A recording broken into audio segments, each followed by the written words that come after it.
Hi ಎಲ್ಲರಿಗೂ ನಮಸ್ಕಾರ. ಶಿವನ್ಯ ಕನ್ನಡ ಚಾನಲ್ಗೆ ಸ್ವಾಗತ. ಇವತ್ತು ನಾವು ಬೆಳಗಿನ ತಿಂಡಿಗೆ ಸಿಂಪಲ್ಲಾಗಿ ಪಾಲಕ್ ರೈಸ್ನ ಮಾಡೋದು ಹೇಗೆ ಅಂತ ನೋಡ್ಕೊಂಬರೋಣ. ಇದಕ್ಕೆ ಬೇಕಾಗಿರೋ ಸಾಮಗ್ರಿಗಳೇನು ಅಂತ ನೋಡೋಣ. ಮೊದಲಿಗೆ 2 ಕಟ್ ಮಾಡಿರೋಂಥ ಈರುಳ್ಳಿ, 1 ಹಸಿರುಮೆಣ್ಸಿನ್ಕಾಯಿ ತೊಗೊಂಡಿದ್ದೀನಿ. ನಿಮಗೆ ಖಾರಕ್ಕೆ ಎಷ್ಟು ಬೇಕೋ ಅಷ್ಟು ತಗೊಳ್ಳಿ.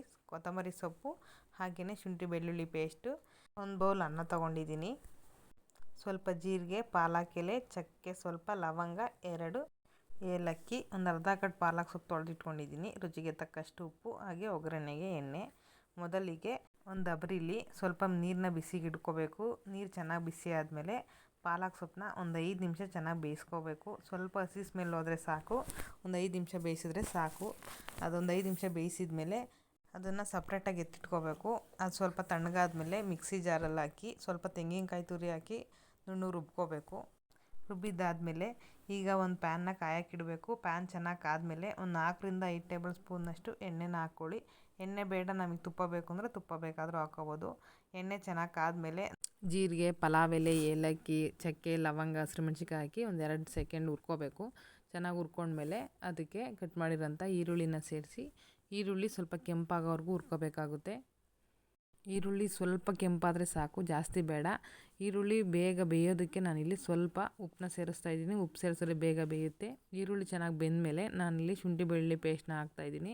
ಶುಂಠಿ ಬೆಳ್ಳುಳ್ಳಿ ಪೇಸ್ಟ್ ಹಸಿದೇ ನಾನು ರುಬ್ಬಿರೋದ್ರಿಂದ ಸ್ವಲ್ಪ ಹಸಿ ಸ್ಮೆಲ್ ಹೋಗೋವರೆಗೂ ಹುರ್ಕೋಬೇಕು. ಹಸಿ ಸ್ಮೆಲ್ ಹೋಗೋವರೆಗೂ ಹುರ್ಕೊಂಡ್ಮೇಲೆ ನಾವು ರುಬ್ಬಿಟ್ಟಿರೋಂಥ ಕಾಯಿ ಮತ್ತು ಪಾಲಕ್ ಸೊಪ್ಪಿನ ಮಿಶ್ರಣನ ಸೇರಿಸ್ಕೋಬೇಕು. ಪಾಲಕ್ ಸೊಪ್ಪನ್ನ ನಾವು ಏನೇ ಬೇಯಿಸಿದ್ರೂ ಸ್ವಲ್ಪ ಹಸಿ ಸ್ಮೆಲ್ ಇರುತ್ತೆ. ಹಂಗಾಗಿ ಸ್ವಲ್ಪ ಅದು ಹಸಿ ಸ್ಮೆಲ್ ಹೋಗೋವರೆಗೂ ಹುರ್ಕೋಬೇಕು.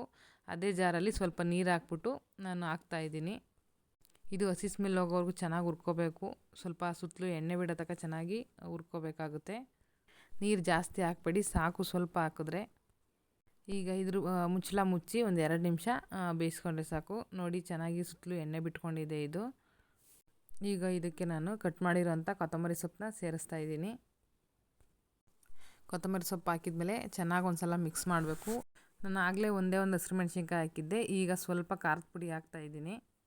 ಹಸಿರುಮೆಣ್ಸಿನ್ಕಾಯಿ ಜಾಸ್ತಿ ಹಾಕಿದ್ರೆ ಮಕ್ಳಿಗೆಲ್ಲ ಬಾಯಿಗೆ ಸಿಗುತ್ತೆ ಅಂತ ನಾನಿಲ್ಲಿ ಖಾರದ ಪುಡಿ ಹಾಕ್ತಾಯಿದ್ದೀನಿ. ಖಾರದ ಪುಡಿ ಹಾಕಿದ್ಮೇಲೆ ಒಂದು ಸಲ ಚೆನ್ನಾಗಿ ಮಿಕ್ಸ್ ಕೊಟ್ಟು ಇದಕ್ಕೆ ಅನ್ನ ಸೇರಿಸಿ ಒಂದು ಸಲ ಚೆನ್ನಾಗಿ ಮಿಕ್ಸ್ ಕೊಟ್ಟರೆ ರೆಡಿ ಆಯಿತು ಪಾಲಕ್ ರೈಸು. ನೋಡಿ ತುಂಬಾ ಸುಲಭವಾಗಿ ರೆಡಿ ಆಗುತ್ತೆ. ಪಾಲಕ್ ಸೊಪ್ಪನ್ನ ಮಕ್ಕಳು ತಿನ್ನಲ್ಲ, ಈ ಥರ ಮಾಡಿಕೊಟ್ರೆ ಅವರು ಇಷ್ಟಪಟ್ಟು ತಿಂತಾರೆ. ಹಾಗೆಯೇ ಬಾಣಂತಿಯರ್ಗೂ ಮಾಡಿಕೊಡ್ಬೋದು. ಯಾರಿಗೆಲ್ಲ ಈ ರೆಸಿಪಿ ಇಷ್ಟ ಆಯಿತು ಲೈಕ್ ಮಾಡಿ, ಶೇರ್ ಮಾಡಿ, ಹಾಗೆಯೇ ಕಮೆಂಟ್ ಮಾಡಿ ಅಂತ ಹೇಳ್ತಾ, ಇನ್ನೂ ನಮ್ಮ ಚಾನಲ್ನ ಯಾರೆಲ್ಲ ಸಬ್ಸ್ಕ್ರೈಬ್ ಮಾಡದೆ ನೋಡ್ತಾ ಇದ್ದೀರಾ ದಯವಿಟ್ಟು ಸಬ್ಸ್ಕ್ರೈಬ್ ಮಾಡಿ. ಹಾಗೆಯೇ ಪಕ್ಕದಲ್ಲೇ ಕಾಣ್ತಾರೆ ಬೆಲ್ಲೈಕನ್ನ ಕ್ಲಿಕ್ ಮಾಡಿದ್ರೆ ನಾನು ಹಾಕೋ ಪ್ರತಿಯೊಂದು ವೀಡಿಯೋ ನೋಟಿಫಿಕೇಷನ್ ನಿಮಗೆ ಬರುತ್ತೆ. Thank you.